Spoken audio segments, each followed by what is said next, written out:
Hey y'all, it's Jamie with Gardens and Getaways here in North Carolina, Zone 7B.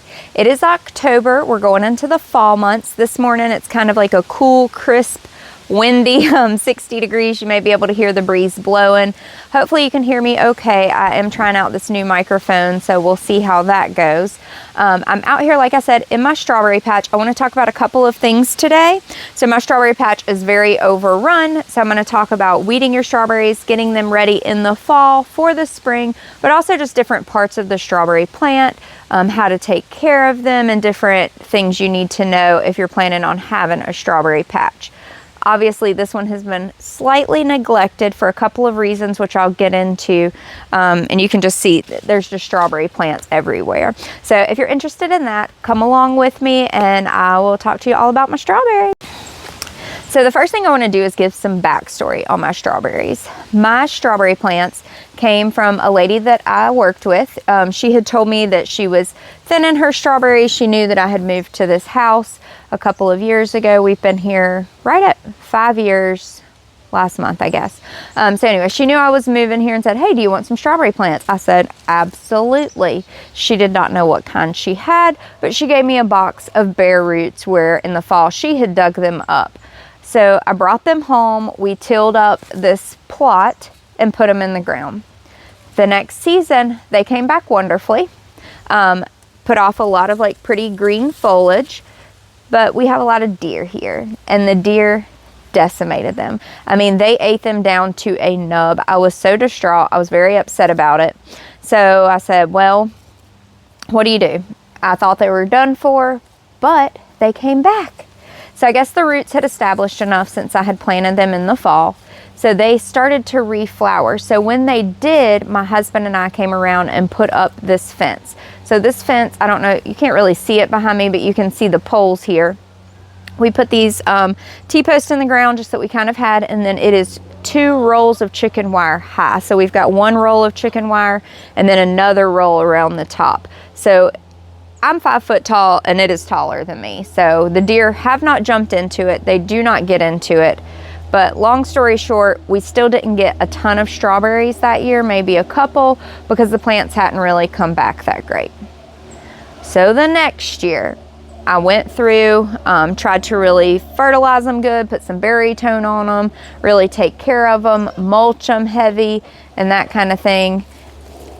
And then this year, this summer, you can see we have a ton. I actually put up 7 jars of jam from these strawberries, shared them with neighbors, my mom, my cousin, different people. If any were going bad because slugs or bugs were getting them, I threw them over to my chickens. So we got quite a few strawberries this year. Enough for my family, which is great. So that's kind of where my strawberry patch is and why it looks the way it does. Since it had been so decimated, I let it kind of send out runners and new growth and really get a good established root system. But now the strawberries are growing so closely together that I definitely need to come through and thin them because they do need room to kind of breathe as plants. So the plants that I have, there's different types of strawberries. So you've got everbearing and you've got June bearing. And then of course there's all kinds of different varieties of those same plants, right? Different names of those plants. So I think that what I have are everbearing. And the reason I say that is because even though I had 1 large flush of strawberries in the summer, when I put up my jam and that kind of thing, or like early summer, late spring, my strawberry plants continue to throw off flowers. And that's another reason I haven't come out here and gone through and thinned them yet or pulled any out, is because they were still flowering. So I was like, well, maybe I'll get some more strawberries. But really, those flowers produced a couple, but they didn't produce as much as that first flush did. So I'm not sure what kind of strawberry plants I have, but those are 2 different kinds that you can get. June bearing or everbearing. You get 1 big flush or you get them kind of periodically throughout. And she could have very well had a mix because she didn't know what she was giving me either. But I am thankful that all of this I got for free. So I say that to say this. If you're wanting to start strawberries, don't go out and fill up your patch in 1 season. You can buy a couple plants, let them send out runners, and they will build you a larger bed. the plants are trying to grow and spread and share the love, and that's what's going to happen over a period of time. I've even pulled up a couple of these plants in the past, not too many, but given them to friends, family, neighbors, that kind of thing, especially when they start to get outside the fence, if they send runners outside of the fence, because I know the deer are going to eat them anyways. So we'll talk about the different kinds of strawberry plant, or the different parts of a strawberry plant, and you can see why I need to thin these. So I will show them here.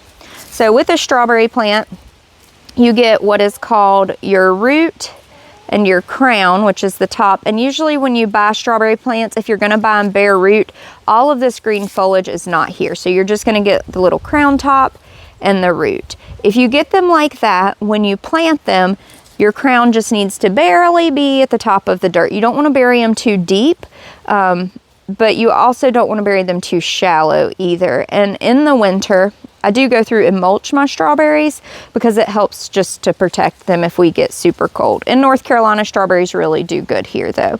So you can see I've got multiple plants here. There's one here, one here, one here, one here. I did not plant these this close together. These are from runners. So a runner is when it sends out one of these little tails.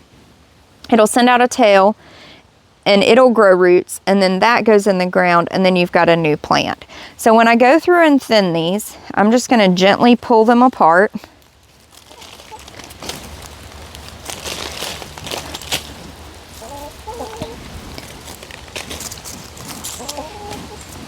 And I'm going to clip this off and give these to my friends like this. And this is how the lady gave them to me, was just a little bitty root and the crown, and then they can bury them probably to about right there. So those are the different parts of the strawberry plant. And then when the strawberry flowers, these are some old flowers where there were strawberries, it'll be a little white flower, and for every flower that you have, you will then have a strawberry. So another problem that I would like to mention with strawberries, not that spreading out is really a problem, they're doing what they're supposed to do, but since they are low-lying fruits and they're on the ground, you do get a lot more slugs, bugs, that kind of thing. A lot of people do grow strawberries in their green stalks. I've thought about doing that, I just haven't got there yet. Maybe I'll try it sometime to see if I get better fruit, but I do have to throw a lot of fruit out to the chickens that have kind of been messed up by squirrels and birds. Some people do a netting over their strawberries to help that. I hear the birds chirping over my head.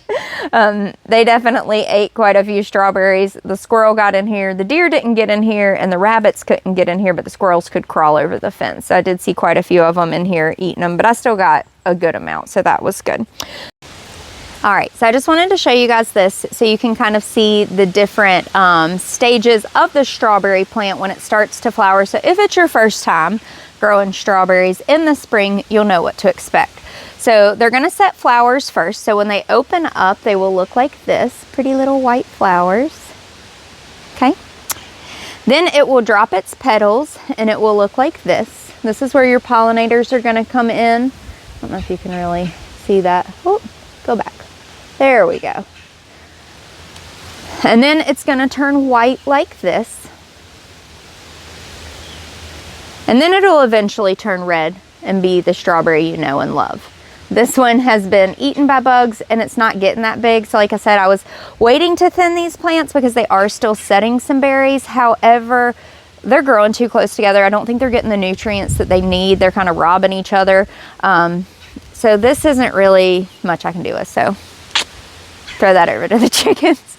They love them. So as I was kind of thinning out these plants, pulling some pretty big weeds that were out here, I noticed that I hadn't really talked about another part of the strawberry plant. So when you get a strawberry plant, your main strawberry plant, that is called your mother plant, or you'll hear people say your mother plant. The reason they call it the mother plant is because they throw out all these little plant babies via runners. So I pulled some up that I realized were very obviously runners, so I wanted to show you what that looked like. So this right here is a good example. So this is a runner. Put that down. This came off of another plant, and once it established itself, it kind of died from that plant.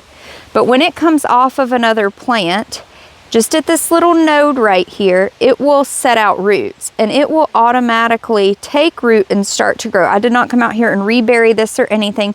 You will see people, if they're growing, especially in a green stalk, some sort of raised bed, a lot of times they will bury this part down and then snip this off, and then this is a new mother plant. So your mother plants, you kind of want to get rid of because they'll die out, get old, that kind of thing. But this is a fresh new plant. So like I said, you can see that I didn't bury this one. It just sent roots straight out of this little node right here. So main plant, runner, new plant. And that is how strawberries grow and spread and really do so well so quickly. That's also why you'll see, if you go to a strawberry farm to pick your own strawberries, you'll see these perfect, and my chicken got in here with me. You'll see these perfect little black tarps down so they can grow their strawberries in these perfect little bushes, because they do grow and expand and get kind of chaotic pretty fast because of the runners. These are great because these are what I'm going to share with my friends, and if you're ever needing to like redo your strawberry patch altogether, you can pull out a couple runners, get rid of everything else, and then restart. Or if you're moving, whatever. But I just wanted to show you, you've got your mother plant to a runner to a new plant. And we have a visitor. She's like, "Oh, I'm gonna find me some bugs." I don't ever allow the chickens in here because they would tear up these strawberries. They love strawberries, so she's just wandering around exploring, but I'll let her hang out in here with me for now. Here's another good example of a runner, and this is a younger runner. So you can see this runner came from, so we had a mother plant over here, sent out this long runner, and that's how far they can spread. And then this one hasn't even set root yet in the ground. You can see there's no like soil attached to that, but it has thrown out roots, but they just haven't really made contact or dug down deep yet. So I will share this with a friend. So speaking of runners and how fast these things throw out runners, I'm gonna stand right here. I was gonna do, well, I did do, so I have my strawberry patch, and then this half was supposed to be my asparagus bed. And you can see this, that was my line right there, that T-post. And you can see where the strawberries have gone well across the line, and they're coming all into this asparagus. So these are definitely ones that I'm gonna take out and share with friends. Asparagus, side note, grows, you don't wanna pick it your first year. You wanna let it just kind of bush out. And this looks like a mess because it is, but it's just asparagus in the fall. But hopefully this spring this will be all asparagus, but I definitely need to weed this too. And I may even need to do just like a separate strawberry and asparagus bed. Do you guys grow your strawberry and asparagus together if you're already growing them? Everybody said that you could do them together and they work great together because they're both perennial. Perennial meaning that you will get plants every single year off the same plants. You don't have to replant them. They will continue to grow and grow and grow for you. So this is my perennial bed. Speaking of perennials, that's a great way to garden. So every year, if you're growing like squash, zucchini, garlic, you have to replant those things. But if you have perennial plants, then you're gonna get food every year from those plants, whether it be strawberries, asparagus, blueberries, apples, those kind of things. So it's important to have both in your garden. This is always a good sign when you're out here working in your garden and you're finding worms in your dirt.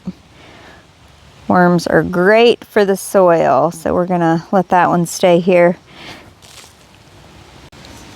So I've got 3 buckets here of strawberries that I have split up and divided.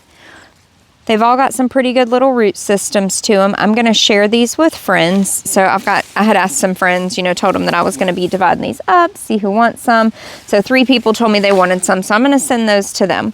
Now, I'm still on the fence about, are these June bearing or ever bearing? So ever bearing would continue to produce strawberries, but June bearing would give you a big flush. So I got a large flush of strawberries in June, and I've gotten a couple more throughout the season, but it's never a lot. So I'm wondering if she gave me a mix. I'm not really sure. But from what I understand, also the June bearing varieties kind of run out more, mat up more, don't really form into mounds or bushes, whereas the ever bearing mound up more. and kind of stay more compact. So with the way mine look, I'm really thinking I have June bearing. So when you thin them, you can go through and pull them up by the roots, which I've done, but as you can see, I've got way too many here to do that. It is going to take me all day if I come through and do all of these. Probably longer than a day, honestly, because they're just, I mean, they are throwing out roots and runners every way you turn. So I'm going to do another method, which may be controversial, but we're going to see how it works. I have seen where you can mow down your strawberries and then remove all the dead foliage, so you're getting rid of any sort of like fungal infections or risk for disease, and then next year they'll grow back better. And if you do this, you're supposed to do it after they put on fruit. But it's October and I've got to get this mess cleaned up. So do I mow it or do I try to weed it? I don't know what to do with these things. They are out of control. Also, it's very hard to find information on the right ways to do different gardening things online, because there's so many different ways to garden and to do things. So in different areas that I look, some people say you can mow June bearing. Some people say you can mow ever bearing. Some people say don't mow ever bearing. Some people say do mow ever bearing. I've got a mess. I don't have time to come through and hand dig up every single one of these. I've gotten enough plants saved to give to friends. I'm gonna mow mine. We're gonna see how it goes. I'll keep you updated in the spring. I will stop about my asparagus line, and I've got more plants that have run out in my asparagus. So worst comes to worst, I will save those and replant them. But right now I'm gonna mow this down, get all the dead leaves and debris off of here, compost all that stuff, fertilize them, mulch them, and kind of put this bed to winter rest. So hopefully I don't regret this later, but come along, we shall see. Okay, so I've shared with you what I definitely know about strawberries, the different types you have, the parts of the plant, that kind of thing. Now what I'm going to share with you is going to be an experiment for me. This is the first year I'm doing it this way. I just have way too much mess here. There is no organization to this. I can't tell which plants are really old, which plants are new, where we are. Everything is matted together. So what I'm going to do is I'm going to mow my strawberries. I see people do this online. It seems to work well for them. I'm going to give it a good try. Hopefully I don't hurt my plants in doing this, but these things have been proven to be pretty resilient. Like I said, they've been eaten down by deer, totally wiped out, and still come back. So I'm going to mow them, leaving just a little bit of that crown there. I'm going to remove the debris, take that to the compost, and I'm going to come through and mulch this area pretty heavily and fertilize it to kind of put this bed to rest for winter. So let me know if this is something that you've done. If you're curious about doing, I will definitely keep you posted in the spring to see if this method worked or if I'm going to really not be happy with myself for doing this. But I think it's my best option right now. I just cannot even get this under control. Just digging out 3 buckets of runners. I didn't even put a dent in this pile of strawberry plants. So I'm gonna mow it and we'll see how it goes.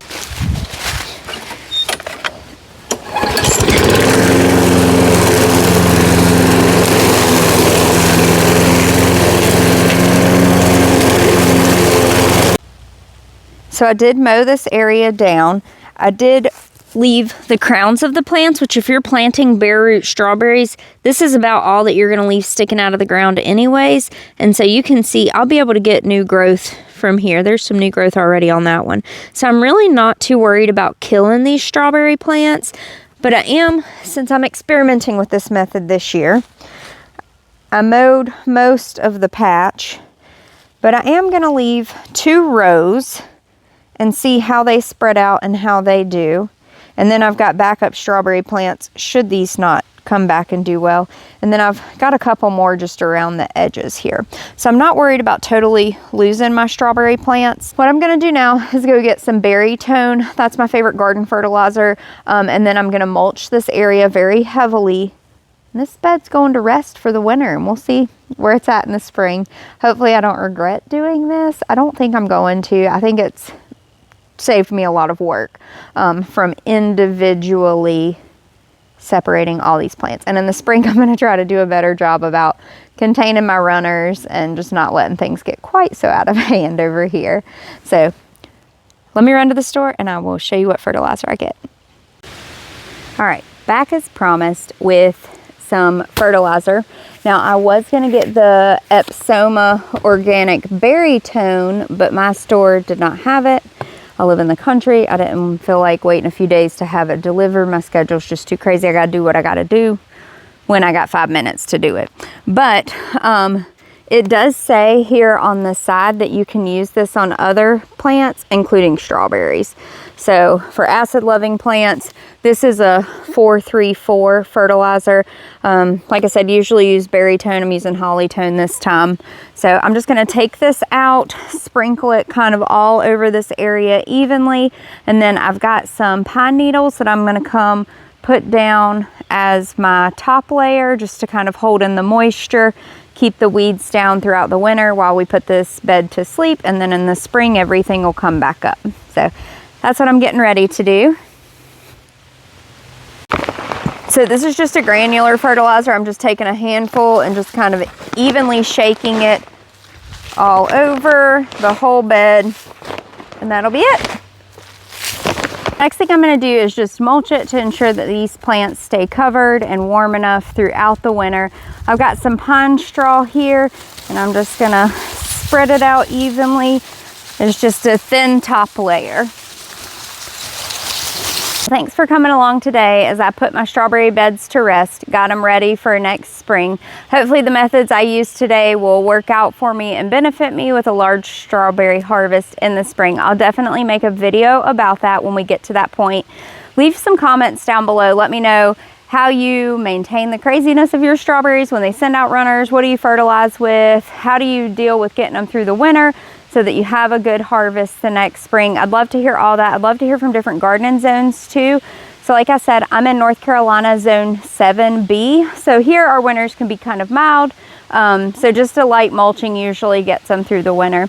But I look forward to seeing you in the next video. I hope you have a blessed week, and thanks for stopping by.